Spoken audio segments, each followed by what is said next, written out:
আসসালামু আলাইকুম, আমি মোহাম্মদ ওয়াসিম জান্নাত সেকেন্ড হ্যান্ড ট্রাক্টর শোরুম থেকে প্রতিদিনের মতোই নিয়ে আসলাম ট্রাফি 45 12 সালের একটি গাড়ি।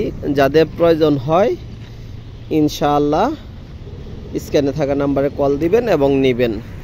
তো যাই হোক, একেবারেই দাম কমে যারা 45 গাড়ি বিছড়াইতেছেন যে ইঞ্জিন করা লাগবে না, কোনো গ্যাস নাই,